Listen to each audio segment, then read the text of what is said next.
लोहारीडीह गांव में तीन हत्या होने की घटना, 2 आपसी रंजिश में और तीसरा पुलिस के मार से प्रशांत साहू की हत्या।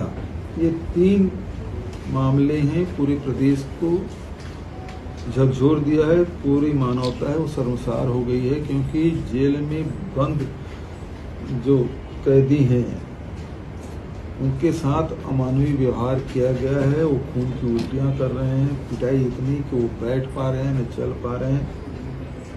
और बेहद दर्दनाक स्थिति, चाहे जो दुर्ग जेल में महिला बंदी हैं उनकी बात कहें, चाहे कवर्धा जेल में जो पुरुष बंद है उसकी बात कहें।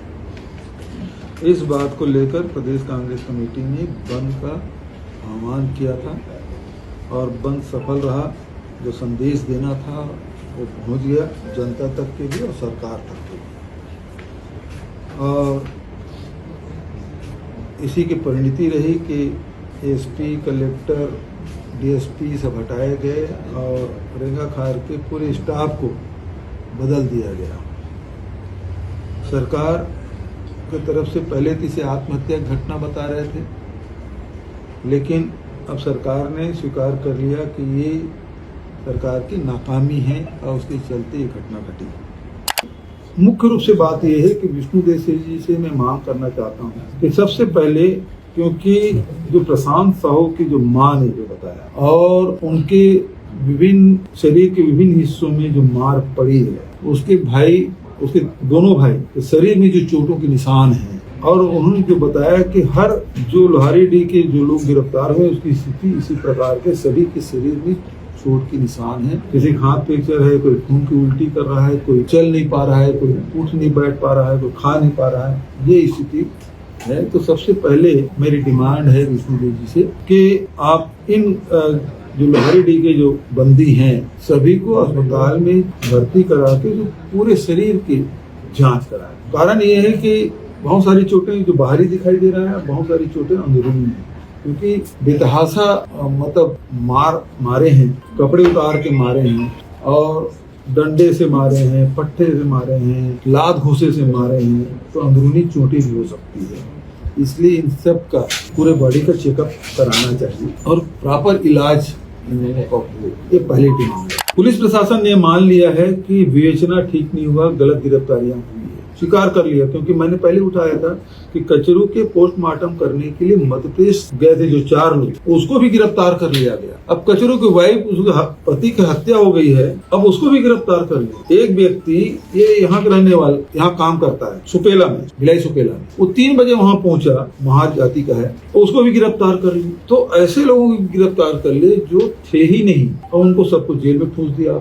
तो ऐसे लोगों को कम से कम छोड़े। और कौन कौन कहाँ है इसकी जान, क्योंकि अब बात ये आ रही है कि गांव में इतना दहशत है कि कोई आदमी मिलने के लिए तैयार नहीं है, मिल जाए तो बात करने के लिए तैयार नहीं, घटना के बारे में चर्चा करने के तैयार नहीं। इतनी दहशत। हम लोग गए पहले दिन तो केवल महिलाएं मिली थी, पुरुष तो थे ही नहीं, 1-2 बुजुर्ग लोग थे। दूसरे दिन गए तो यदि प्रशांत साहू की उसकी माँ यदि चीख के नहीं बोली होती तो पूरे प्रदेश और देश की जनता को इस घटना के बारे में जानकारी नहीं होती, किस प्रकार बर्बरता पूर्वक पिटाई की गई, इसकी जानकारी नहीं होती। तो सबसे पहले कौन कौन कहाँ विरुद्ध हैं उसके लिस्ट जारी करे, और कौन कौन मिसिंग है गांव में कोई आदमी है नहीं, औरतें हैं, तो कौन कौन मिसिंग है, वो जीवित है कि नहीं है, उसकी खोज होनी चाहिए। जब आपने स्वीकार कर लिया और हत्या हुई है, बेरहमी से पिटाई हुई है, खून की उल्टियां कर रहे हैं, तो एसपी सहित सबके खिलाफ, जो लोग वहाँ पदस्थ थे उनके खिलाफ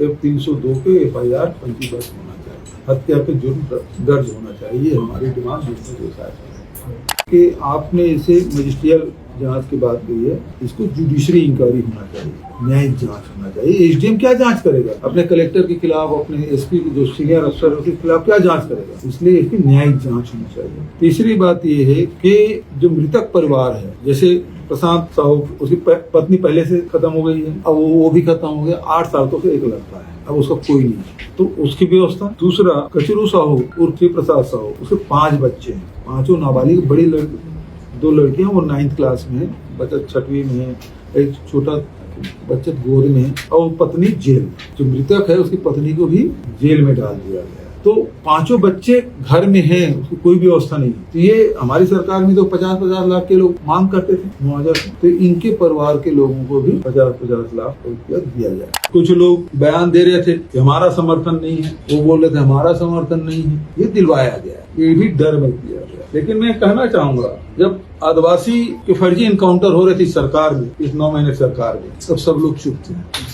जब सतनामियों को पीट पीट के जेल में ठूसा जा रहा था, तब लोग चुप थे। जब यहाँ के महापुरुषों के नाम बदल दिए, योजना के नाम बदल दिए, तब भी लोग चुप थे। जब यहाँ उद्योगों के ऊपर जब उन्हें जुर्म उठाया, बिजली की दर मनमानी वृद्धि कर दी, फैक्ट्रियां बंद कर दी, तब भी लोग चुप थे। आज साहू समाज के ऊपर 3-3 साहू समाज के लोग मरे, तब भी लोग चुप थे। केवट समाज के 4-4 लोगों को मार दिए, तब भी लोग चुप थे। लेकिन ये कहना चाहूंगा कि जो व्यापारी हों चाहे समाज के लोग हैं, सब अपने साथ, उनके सहयोग के बिना ये बंद सफल नहीं होगा। जो पदाधिकारी हैं उनसे मैं कहना चाहूंगा कि अभी 10वां महीना हुआ है, हो सकता है कल आपकी बारी हो, तब भी क्या सब लोग चुप ही रहेंगे। देखिए, ये तो आंदोलन चलेगा, ये बंद हो गया इसी भर से बात नहीं चलेगी। जब तक कि इन लोगों को न्याय न मिल जाए, पीड़ितों को, तब तक लड़ाई जारी रहेगी। क्योंकि ये हटा दिए, उससे वो कोई पनिशमेंट तो है ही, उसके खिलाफ FIR होना चाहिए, वो PHQ में नहीं बल्कि जेल में। ये विजय शर्मा भी आज दुर्ग जेल पहुंचे हुए थे, मुलाकात किए लोगों से। उनका कहना है कि हमने पूरे थाने के स्टाफ को बदल दिया, SP को सस्पेंड कर दिया, उसके बाद भी कांग्रेस नकारात्मक राजनीति कर रही है। देखिए, उसी क्षेत्र है, रात को 2 बजे गया था लोहारेड्डी। ये जब भी कुछ घटना घटती है, गृह मंत्री जी रात में क्यों जाते हैं? बलौदा बाजार में रात को 1 बजे पहुंचा था, यहाँ भी रात को 2 बजे पहुंचा। जाके दिन में, उस दिन को उजाले में लोगों से आंख मिला के बात करने में उसको तकलीफ क्या होती है? और आप जाग मिल सकते हो, हम लोग विधायक क्यों नहीं मिल सकते भाई? किस आधार पे मिलने गए? वो केवल सरकार में मंत्री हैं और हम लोग नहीं है विधायक, वो भी विधायक, हम लोग भी है। लेकिन सरकार उन कैदियों से मिलने की अनुमति कैसे दे रहे हैं? यदि व्यवस्था निरीक्षण करने जाना है तो ठीक है, समझ आता है, लेकिन पर्टिकुलर उन लोगों जिनको आरोपी बंदी बनाया गया है, तो गृह मंत्री जी क्षेत्र है, वो डराने धमकाने गए। पूरा सबका मतलब इलाज क्यों नहीं कराते? वही मैं कह रहा हूँ। अब उसको तो देखिए, प्रशांत साहू की माँ ने क्या कहा, अभी तो पिटाई पड़ी है, इसको किसी को बोलना मत, नहीं तो और मारेंगे। ये विजय शर्मा की पुलिस बोल रही है, धमकी दी है। ये धमकी देने गए होंगे जेल में।